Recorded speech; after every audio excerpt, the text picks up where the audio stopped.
Alright, so welcome to Revit 2019 Demo 28. In this lecture, we're going to be opening up a previous demo, and it's not going to be the previous demo of Demo 27. In this one, we're going to open up a different one. So you're going to navigate to your Demos Files folder, and you're going to look for a site plan demo. Now, in this demo, I know that number 17, I had it set up correctly, so I'm going to open up that one. And I'm just going to go to the site plan real quick, and I'm going to look for the property lines. And I do have property lines drawn here for the subcategory of property lines. And so this will be a functional demo for what we're looking for. Now, this lecture for Revit 2019 Demo 28 is going to go over creating custom line styles as well as filtering or filters. And we'll explain a little bit more and further, but to get started, we're going to start by going to the Manage tab. So we're going to go up to Manage, Additional Settings, and we'll go to Lines Patterns. Under Line Patterns, Revit comes preloaded with a bunch of different line patterns. We want to navigate to the ~5/8 line pattern, and if I edit it, I can kind of see how this is set up. The initial first dash is set to 5/8, and then the in-betweens are set to 3/16. So what I want to do is I want to create a new one, and we're going to title this one ~1 inch.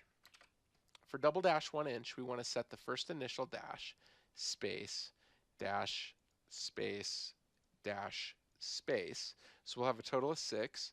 And what we're going to do is we're going to set these patterns to 5/8. Sorry, not 5/8. The first one will be 1 inch. The second one, I'm tabbing down, will be 3/16. Third one will be 1/8 inch.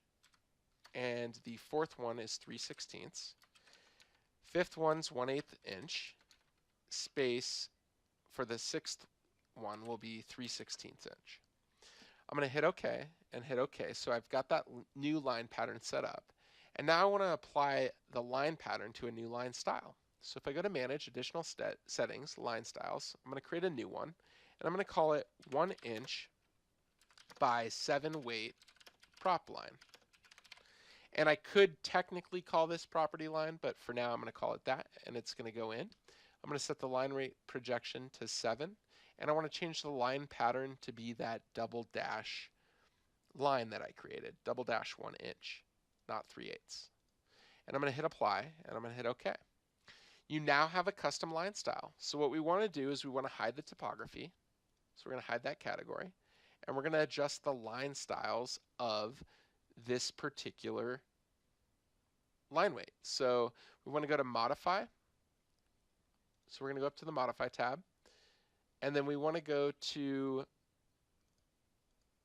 the line weight section of this. So what we're going to do is we're going to pick property lines. So we want to modify, let's look at the table. Everything's fine in the table.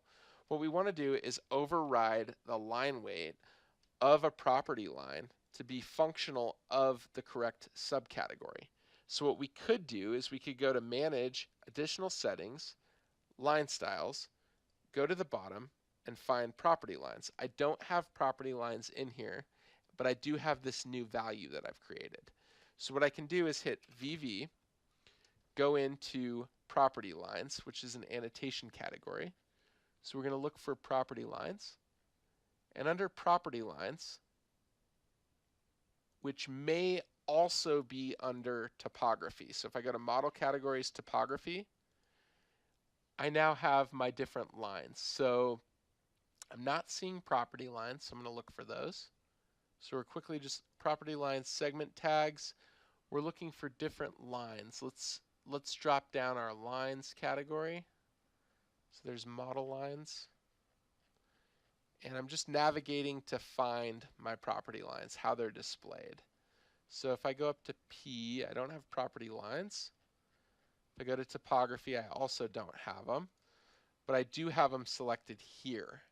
So from here, what's interesting is what those property line values are.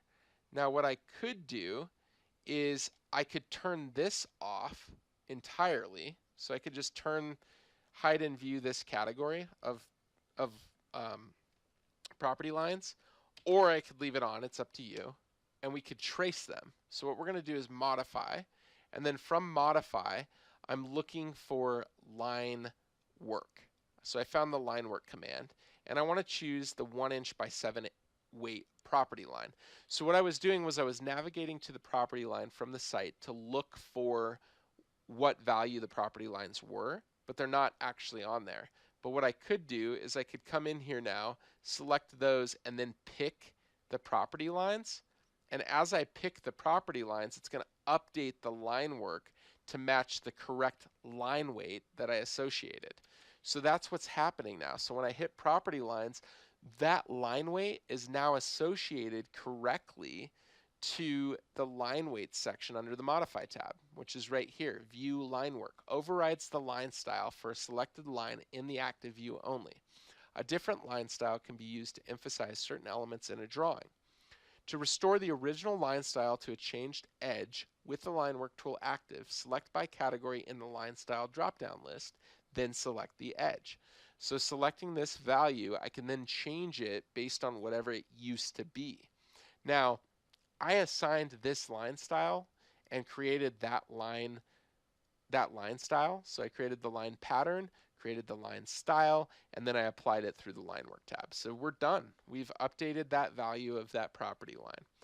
Now, I want to explain filters. Filters are very important, and we've used them quite a bit throughout using Revit, and this is something that I wish was more defined up front, and that's why I showed you up front, because filters are a really cool way to isolate what you want in a busy drawing. So if we go to Presentation Plan Level 1, and we hit and window in the entire drawing, so if we like grab everything, and we hit the filter button, you're going to notice that there's every category that you have based on a selection. Now what I could do is I could check none and check only the room tags and hit apply and OK, and it's only going to select those room tags. That's important because if I want to edit types within this particular category, I could uncheck the room number and it'll mass apply that across all the tags instantaneously. So that's super helpful. They all update. So we will fix that gap in the family later, the one that's in here currently. But if you select a bunch of objects and do not see the filter icon, consider the fact that all of the objects are the same. So right now, if I were to select primarily, select all instances visible in view, it's still showing me the filter. In the past, it wouldn't show you the filter button, but it is now. So that's super helpful. Now, you have learned to control the display of your annotation using custom line types and view templates, and to select objects more efficiently using a filter. We're going to go ahead and save this, File, Save As, Project, and we're going to call it revit2019demo28. And we're going to hit Save, and I will see you in the next lecture.